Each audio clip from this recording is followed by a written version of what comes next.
Hey, how's it going everybody on YouTube? How y'all been? Christian Dragoon here, coming at you all with a CardFight Vanguard Deck Profile. Now, Xaldin asked me not too long ago to do a CardFight Vanguard Deck Profile on his channel for him, so I figured why not help the guy get his content going on very shortly and very often here and there. So, for today's video, I'm going to be doing a deck profile of my current Kagero Legend X stride deck profile ever since the new 16 stride ruling, and a couple of things I want to tackle onto the deck. Now, the build right here that I'm currently doing is a little bit different than the build I currently did upload on my own channel, which was about a few weeks ago at the time this video was uploaded, I believe. Don't quote me. Anyway, it's a much different build as such. That build was more of a straightforward build. This build right here is more of an attempt of making a potential maybe anti-meta build. Now nothing is fully finalized to fully make the anti-meta build, but there are some things I am currently working on to make the build make anti-meta. All I need in order to make the deck fully anti-meta based is only 2 cards in particular, and that's about it. But in the way how this build is, you probably can make it anti-meta, but it's still a really fun deck regardless if you want to make anti-meta or not. You can still do a lot of powerful plays, you can still do a lot of control plays, you can still do a lot of retirement plays, and you can just do what Kagero does best while also do a lot of restating abilities, which is just a phenomenal build, and you can also still do a lot of crazy things here and there as well. So I'll explain my choices, what I'm doing right here, and with that being said, let's move on straight into the deck profile right now, shall we? Alright, start off with your Forerunner. Start off with the 1 Lizard Soldier Fargo. There are a lot of great choices for Forerunners for Kagero, especially this build right here. But I like Fargo right now at the moment because his ability to just go in your Soldier Vanguard when your Vanguard has the word Overlord in its name at any time and give your Vanguard the ability of whenever attack is a hit, you can retire one rear guard of your choice. It's just a very powerful ability. And what's really nice about this ability is it requires no counterblast or discard or nothing. No cost at all. He goes into your Soldier Vanguard at any time you want during your turn, as long as your Vanguard has the word Overlord, and your Vanguard gets the ability when the attack hits, you can retire one, and it's your choice. And if you're playing this with an Overlord that you know by fact is going to stand right back up after it's done attacking, you could potentially do some really huge heavy retirement. You could retire up to 2 rear guards with this guy's ability, maybe even 3 if you play your cards right, no pun intended. And nice. And another thing that's really good about Fargo is that if you playing Legion, if he's in your drop zone and you Legion into him, put him in your deck, if you top deck into him, he becomes very useful because then you can either A, use him as an extra additional 10k shield, or B, call in the rear guard and just reuse his ability all over again, which is just fun to do in a deck like this. And next up, for the trigger lineup, we have, of course, your 4 heals. No explanation needed why the heals are important, especially right now with G Guardians are now a thing. So heals are still good. What heals do even more now. And for the rest of the triggers, for trigger lineup, I'm playing the 4 draw and the 8 critical lineup right here. Now, usually up till recently, when I play Vanguard, I usually like to play 6 critical at 6 draw instead. I decided to switch things up a little bit, go to the 8 crits and 4 draw instead. Because now since you're allowed 16 strides total, I want to be as more aggressive as I want to be. And I want to go in there with those big numbers and those big damage as fast as I possibly can. Because the longer I hesitate and the longer I don't do that type of stuff, the more likely my opponent will have of getting those big huge strides, and being able to fight back gets me really hard, which is something I don't want to do. In fact, that's so important right now. I've even contemplated on possibly, sorry, hold on one second. There we go. I've even contemplated of cutting out 2 draw triggers and putting in 2 more critical triggers, just so I can be more likely to hit in those big, huge, heavy damage more often and such. But that's just how I am. And Gathering Claw Dragons are just really great because they have the nice ability we can count last 1, put them Soldier Vanguard to retire a grade 0 rear guard. So this gives you more answers to get rid of those annoying Forerunners when you want to take out those Forerunners. So yeah. And sorry, I keep on hitting the camera stand a little bit. My apologies. And that's it for the trigger lineup. Now for the grade 1s. For the grade 1s, we have the 4 perfect guards, obviously, the unflipped ones, and with them being flame dragons, they become even more crucially important, which I'll get to very shortly once we get to grade 3s. So yeah, regardless of the grade 3s, Protect the Orc Dragon is just really great. He's a perfect guard. with the unflippability when you have another in drop zone. So he's just a really great card in general. And then 3 copies of your instant strides. Pitch him, he counts as the entire cost per stride, which is always very nice. And then next up, we play 4 copies of the new version of Conroe, Lizard General Conroe. Conroe got promoted from a soldier to a general, which is very impressive. What this version Conroe does, he has 2 abilities. Ability number 1 is when he's called a rear guard circle, you can reveal a grade 3. You can reveal grade 3 that's in your hand, and when you do, add any card from your deck to your hand. That's the word Overlord's card name, which is obviously the idea key card. One of your key cards entire deck is an Overlord, so it gives you free Overlord cards. And after you add that Overlord, you pitch a card, any card from hand to drop zone, which is any card, which is very crucially good. And he also has the ability where you can retire this card to give your Vanguard the ability, while your Vanguard is a word Overlord in its name, you can give your Vanguard the ability when this unit swings, you can unflip 2 cards in damage, which is very crucially great because whether you're playing a Legion, whether you're going for Legion or Stride or Legend ability, there are going to be some times where you will have some quite a bit of damage face down quite a bit, and he combos all the Legend very well because if you want to use this guy's ability right before you swing with your Legend, and you're going off Legend ability before he swings, so he can swing twice. If after you pay the cost, make your Legend do a stay, while you're, and then after your damage if you have 4 cards face down damage, you can use this guy's ability, retire him off, and then after your 2 times your Legend does attacking, you can unflip 4 cards of damage right out the bat. That way you have extra cards face up in your damage to reserve to use some more counter blasts right out the bat, which is just a very powerful ability to have in a deck like this. And then for the last grade 1s, we have 3 copies of Lizard Soldier Balgor. Now this is a nice new interesting grade 1 I'm currently messing around with. It's actually very good, and he, along with the other cards I mentioned I don't have yet, are reasons why I'm trying this deck into an anti-mana build. For those of you who don't remember what this card does, because it is actually somewhat old, in a way, about a year old at least, and no one has really played too much for understandable reasons up to recently. His ability is GB1. When this unit is placed in Guardian Circle, his ability will activate as following. When this unit is placed in Guardian Circle and the attack did not hit, you can retire one of your opponent's rear guards that is in a rest position. So while it is a bummer that you can't retire any rear guard that's not in rest position, what he makes up for it is that he requires no counter blasting, no special calls in particular. Just call him to a Guardian Circle while you're having him block out the attack, and as long as the attack is not a hit, you can retire any rear guard that's in the risk position, whether it's a grade 3, 2, 1, 0, whatever grade that rear guard is. And as long as that rear guard does not have an anti-targeting ability, you can pop off that rear guard right out the bat, and it is just an insane card that this card can do that and such. So, yeah, I'm really glad I decided to pick up the Balgor, because Balgor has been a really interesting phenomenon card to mess around with as of late. And he'll become even more great once I pick up other cards in particular. And that is it for the grade 1s. Now for the grade 2s. For the grade 2s, we have 4 Dragonic Burnouts. He's pretty much the best Overlord support card, in my opinion, minus maybe this is General Conroe. What his ability is, which is called Rearguard Circle, for a mere cost of Soul Blasting 1 card, not only you can take any card from a drop zone as the word Overlord and put it in the bottom of your deck, but after you do that, retire 1 rear guard of your choice on your opponent's side of the field. So this gives you more heavy retirement plays, recycling plays, and even more setup plays for your Legion plays if you want to set up for Legion, and even, of course, more recycling plays to get your more Overlords going. And this also combo alls really well when you're done Persona Blasting, you're pitching for stride calls, all that typical good such when you need Overlord, we do Overlord most, play with Overlord most with, pardon me.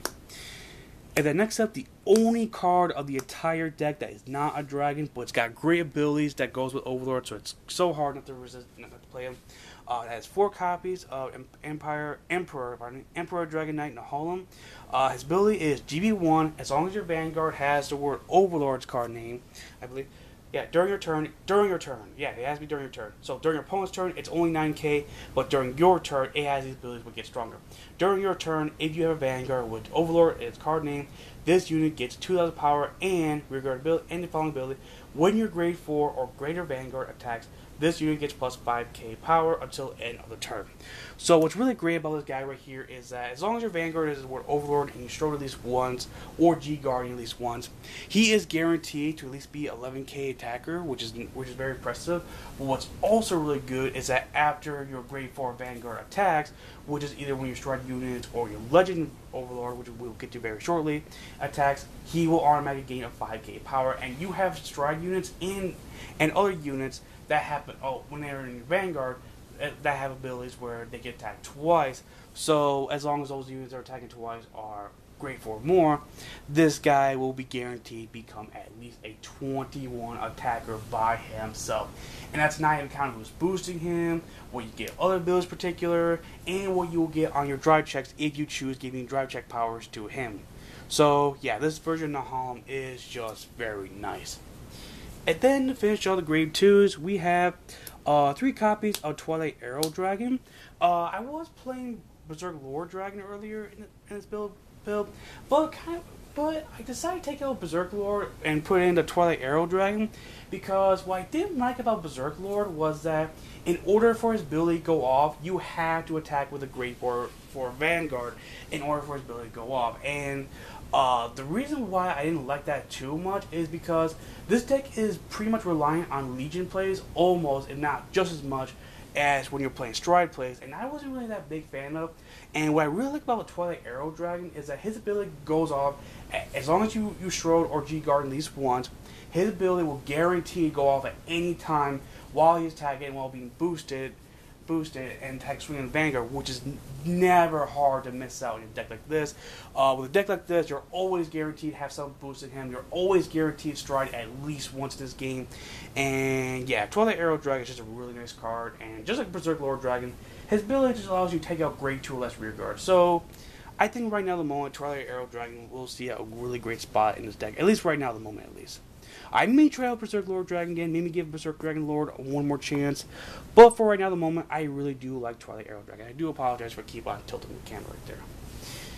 And that right there was the grade 2s. Now for the grade 3s. For the grade 3s, one of the main reasons why I changed up the deck quite a bit than I used to is because of this new edition of Overlord. We have 2 copies of Draconic Overlord, the Legend, which is a very powerful new version of Overlord. For those of you who do not know what this version of Overlord does, his ability reads as follows: is GB2, count less 1, choose a grade 3 or greater Flame Dragon from your hand, and discard it, which is pretty much any of your grade 3s pretty much. Until end of turn, this unit gets plus 15k power, 1 grade, and 1 drive check, and 1 additional drive, and the ability of choose 3 cards from your hand and discard them. At the end of the battle, this unit attacks the rear guard. You may pay the cost. If you do, stand this unit right back up. Also, it also has the ability when this unit is placed on Vanguard Circle, you can Count Blast 1, Soul Blast 1. If you do, you can look at the top 5 cards of your deck, search up to 1 Flame Dragon from among them, reveal it to your opponent, and put the rest back in your deck, and shuffle your deck. So what's really great about this card is that when he's first brought to Flame Vanguard Circle, you can look at you pretty much get a Red Pulse Trigger Kit out of nowhere, but 3 times better, and it's any Flame Dragon. So you can get any of your Overlords, you can get your Twilight Arrow Dragons, your Dragon Burnouts, your Lava Flow Dragons, your Protect Orb Dragons, which I was mentioning earlier.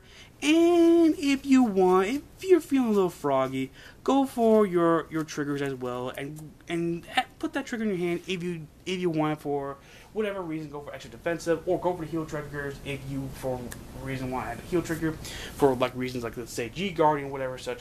But most likely you want to go for either your grade 3s, your Lava Flows, Burnouts, Twilights, or Protect Orb Dragons, because this is just nice phenomenal ability. And also, as I was mentioning earlier, one of the reasons why Berserk Lord Dragon was good is because of this guy having ability of when you activate his first skill, the GB2 ability, he becomes a grade 4 out of nowhere, a mini stride for this deck almost out of nowhere. With the ability when he pretty much becomes 2600, a grade 4, and with a triple skill drive icon. And he will have the ability of when he's done battling rear guard, regardless if attack is hit or not. You can pitch 3 cards, stand right back up. So kind of like a weird Dauntless Drive Dragon. And then he can attack 1 more time. So he's just a very great powerful card. And I was mentioning earlier with Nahalem, he combos all with Nahalem very well, because after you attack with this card twice, your Nahalem will become a 21 attacker right out of nowhere. So this gives you a lot of powerful plays and gives you the ability to set up some big huge board plays onto your opponent all day long. So yeah. And next up, for the rest of the Overlords, usually I like to play 4 of these, but since I am trying something different, and I am trying to make this deck a little bit more anti-mana based, and a little bit more stride based a little bit, but I still find Legion to be still a very important build for this deck, and that is 3 X's and 3 the Ends. Now, they are still very great, but I end up cutting them down, one down each, just so I can make room for the 2 Legends, but they are still great nonetheless.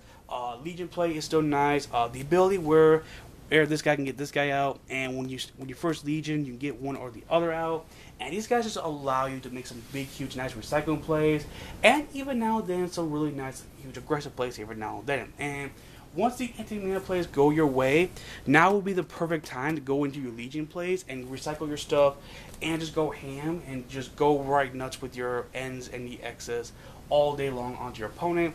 And even if you can no longer go into Legend, as long as you're able to keep on constantly use these guys' abilities to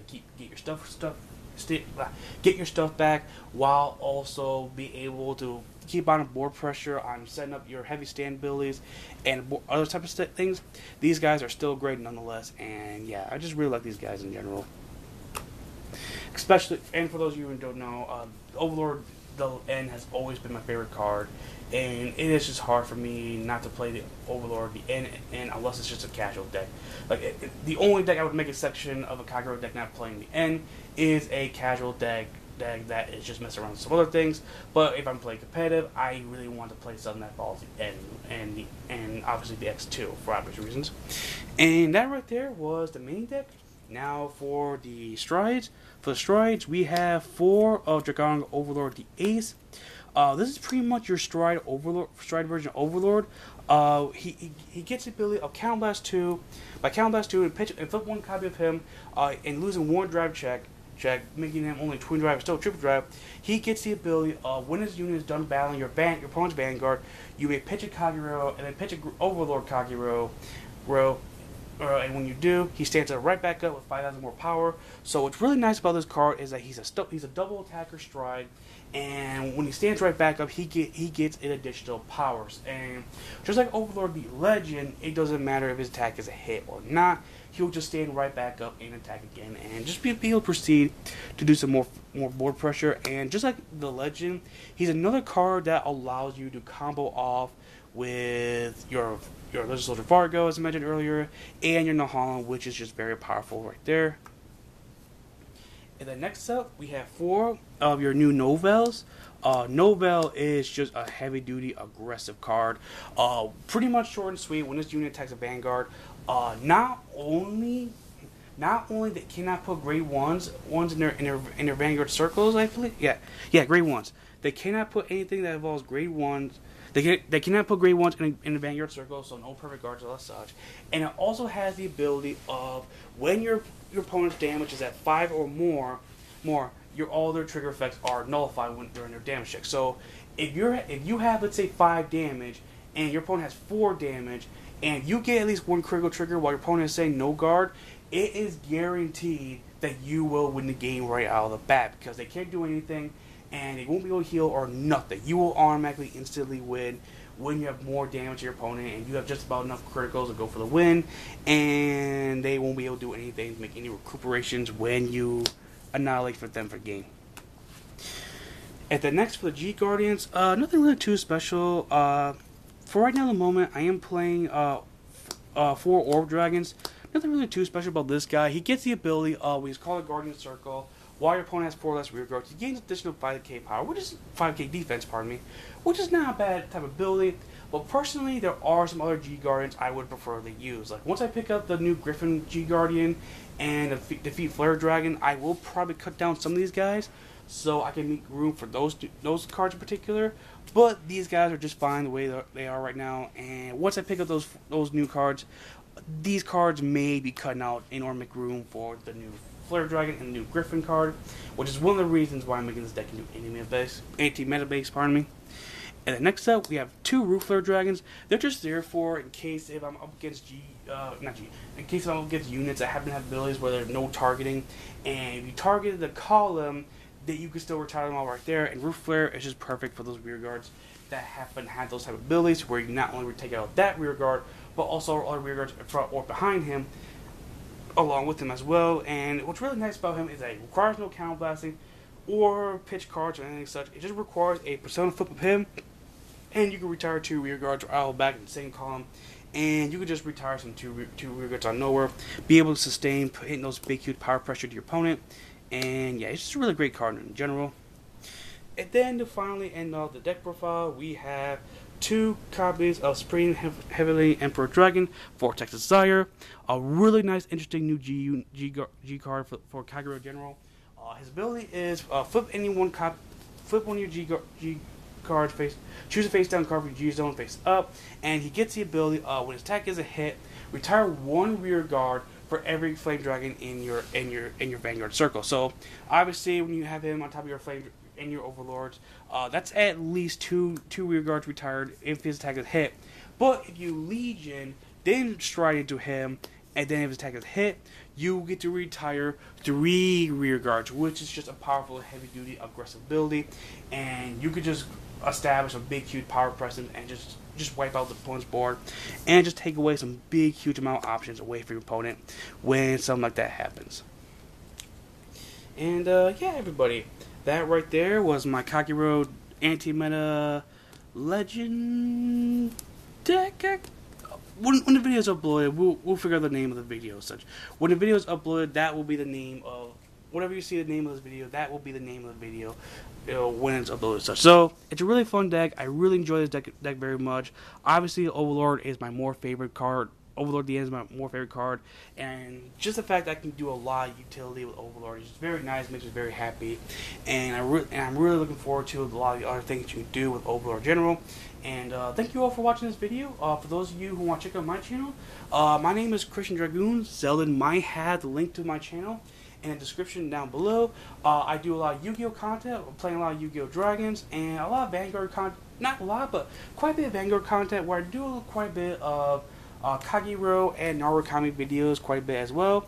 And if you all like that kind of stuff, check out my channel in the description down below. And thank you all for watching, and thank you all for subscribing to my channel. For those who choose to subscribe to this channel, thank you, Xaldin, for letting me come over, and I'll see you all around. Bye. Peace.